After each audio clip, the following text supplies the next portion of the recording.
மணத்தக்காளி கீரை கடையிலாங்க க்ளீன் பண்ணி வச்சுருக்கேன். க்ளீனாக மணத்தக்காளியும் ஒரு பிடி வெந்தயக்கீரையும் பண்ணி வச்சுருக்கேன். ரெண்டும் சேர்த்து நம்ம தேங்காய் பால் ஊற்றி நம்ம ஒரு கடையில் பண்ணலாங்க சூப்பராக.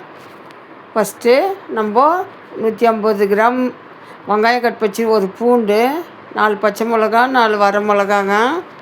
இப்போது நம்ம பால்லியில் எண்ணெய் போட்டுக்கலாம். நல்லெண்ணெய் ஊற்றிருக்கேன் நான். பாருங்கள், நல்லெண்ணெய் சூடு ஏறட்டும். மிளகு போட்டுக்கலாம், சீரகம் போட்டுக்கலாம், பச்சை மிளகாயை சேர்த்துப்போம், காஞ்ச மிளகாயை சேர்த்துக்கணும். இது நல்லா ஃப்ரை ஆன பிறகு பூண்டு சேர்த்துக்கலாம்.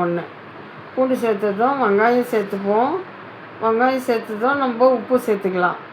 உப்பு சேர்த்துட்டு நல்லா வதங்கின பிறகு நம்ம மஞ்சள் சேர்த்துப்போம். மஞ்சள் சேர்த்துட்டு நம்ம பெருங்காயத்தை சேர்த்துக்கணும். பெருங்காயம் சேர்த்த பிறகு நம்ம அலசி வச்ச கீரையை சேர்த்துக்குவோம். நல்லா தண்ணீரணுங்க கீரை. நான் கொஞ்சம் வெந்தயக்கீரை, அதாவது 20% வெந்தயக்கீரை, 70% இது மணத்தக்காளி கீரை சேர்த்துருக்குறேங்க. ரொம்ப அருமையாக இருக்குங்க. பாருங்கள், வதங்கிடுச்சு. பனைவெல்லத்தை நான் ஒரு 50 கிராம் சேர்த்துருக்கேன். அதாவது கீரையோடைய நிறம் மாறாமல் இருக்கவும் டேஸ்ட்டுக்கும் ஆகவும். நல்லா எவ்வளோ கீரை போட்டோம், எப்படி வதங்கிச்சு பார்த்தீங்களா? கொஞ்சமாக ஆயிடுச்சு கீரை. அதுக்கேற்ற மாதிரி தான் நான் மசாலாலாம் போட்டிருக்குறேன். நல்லா குக் ஆகட்டுங்க. குக் ஆன பிறகு நம்ம இதை அதாவது வயிற்று புண்ணு, வாய்ப்புண்ணு இருக்கிறவங்கெல்லாம் இதை செஞ்சு சாப்பிடுங்க. டேப்லெட் எடுக்கிறவங்கெல்லாம் இதை சாப்பிடுங்க செஞ்சு. தேங்காய் பாலும் அதிக ஸ்ட்ராங் உள்ள ஒரு உணவு. கீரை வெந்த பிறகு நம்ம புளி சேர்த்துக்கலாங்க. புளி அவங்கவுங்களுக்கு எவ்வளோ தேவையோ அவ்வளோ போட்டுக்கோங்க. பாருங்கள், அது ஓடெல்லாம் இருக்கும், கல்லெல்லாம் க்ளீன் பண்ணி ஊற வச்சு க்ளீன் பண்ணோம். அதை லாஸ்ட்டாக புளி சேர்த்து கொஞ்சம் நேரம் வதக்கி விட்டுடலாங்க. க்ளீனாக வதக்கி விட்டா பாருங்கள் எப்படி ஆயிடுச்சு பார்த்தீங்களா? சூப்பராக ஆயிடுச்சு பாருங்கள். அதை ஆறட்டுங்க. இது ஆறட்டும், அப்புறம் பார்க்கலாம். ஆறின பிறகு நான் தேங்காய் பால் எடுத்து வச்சுருக்கேன். ஒரு பால் எடுத்து கட்டியாக எடுத்து வச்சுருக்கேன்.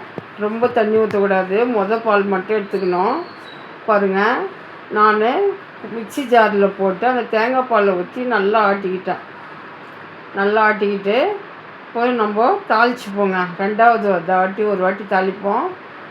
நான் நல்லெண்ணெய் ஊற்றிருக்கேன் எல்லாத்துக்குமே. கீரைக்கு கடுகு சீரகம் போட்டுக்கலாம். கடுகு சீரகம் போட்டாச்சு. மிளகாய் கட் பண்ணி போட்டுக்கலாம் கொஞ்சம் டேஸ்ட்டுக்கு.